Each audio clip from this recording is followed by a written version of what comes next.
It's 8 o'clock. Welcome to the Citi newsroom. My name is Vivian Lokko. Tonight I'm here with Umaru, Sanda, Amadu, and coming up. Menzgold customers give company 4-week ultimatum to pay 50% principal investments of all customers or face their wrath. Consumer Protection Agency CPA threatens to drag the Ghana Stardards Authority to court if it fails to name individuals and companies who deal in substandard goods.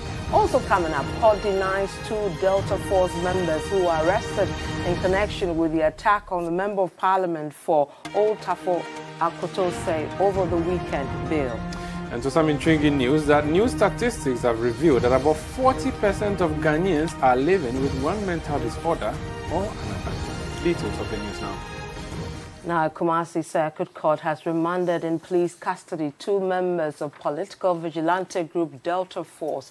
The 2 were part of the group of young men who disrupted a meeting between the Member of Parliament for Tafo, Dr. Anthony Akotose, and his constituency executives. Delta Force members who were arrested in connection with disturbances at the Tafo Pankrono constituency have been remanded by a Kumasi Circuit Court to reappear on October 24, 2018. The 2, 49-year-old Paul Ata Onyina and 51-year-old Richard Yao-Brefo, have been charged with conspiracy to cause unlawful damage, causing unlawful damage, and rioting. The prosecution, which was led by Philip B. Jagri, told the court that the suspects, with their accomplices, caused damage to plastic chairs worth 1,000 Ghana cedis.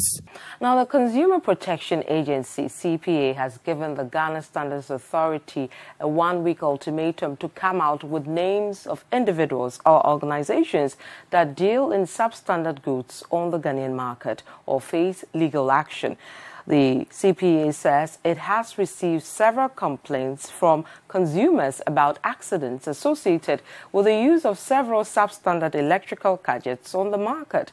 A test conducted by the GSA in September this year revealed that 92% of all tested items on the market were unsafe. Meanwhile, at a press briefing today, the Chief Executive Officer of the CPA, Kofi Kapito, challenged the GSA to come out with a name so that consumers can be well informed. A test conducted by the Ghana Stardards Authority last month showed that only 7 out of 204 tested electrical items were safe for use. The remaining 197 were found to be substandard.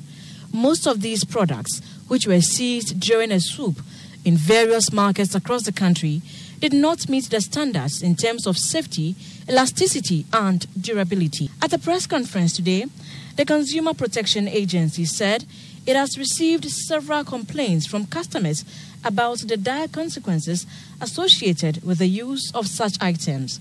In view of this, the agency wants the authority to name and shame individuals or brands associated with such illegality or face a court action. I told my friend, Professor Dodu, that, and actually we sent him a letter, and this is another warning.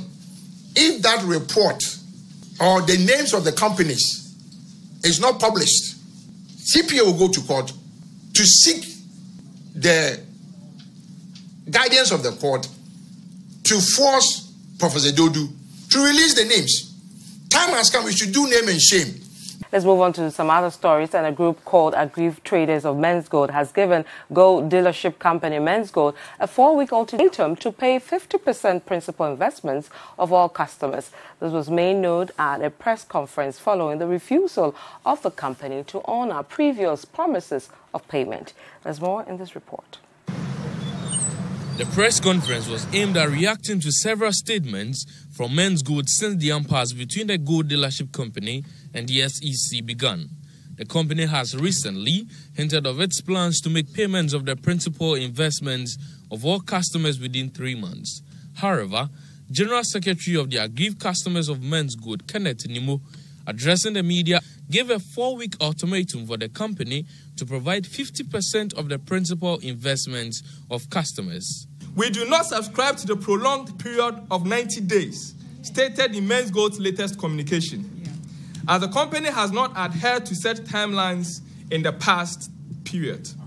We are even more concerned that this is nothing more but a time-buying strategy. Members of aggrieved traders of Menzgold is therefore giving them 4 weeks per their stipulated time to pay 50% of the total value of gold traded to all customers and pay the rest of that remaining amount until the 90 days are due. Now, about 40% of Ghanaians are living with mental disorder, with 30,000 suffering from cannabis-induced conditions. This is according to a 2017 report by the Ghana Health Service. As Ghana joins the world to mark World Mental Health Day today, Citi News' Shirley Ziwu tells the story of a patient who has been dealing with a drug-induced mental condition for 7 years. 27-year-old Sharif had dreams of becoming a musician. However, the influence of uncles led him to his current condition. Oh, I started taking marijuana since I was 17. Well, because I found my uncles in it when I was young. Yeah, that was what made me enter into the marijuana. He has been in and out of the Accra Psychiatric Hospital for over 7 years. He is in denial of his current state. Actually, I wasn't mentally ill, but my mom said I've been smoking a lot. So I should come to the hospital and then take the drugs so that the marijuana will come out from my blood. Now, President Akufo-Addo has granted a 1-year contract of service to COP James Opon-Buenu as Deputy Inspector General of Police effective Monday, October 8, 2018. The contract extension is done in line with the regulations governing the police service, that is the CI 76.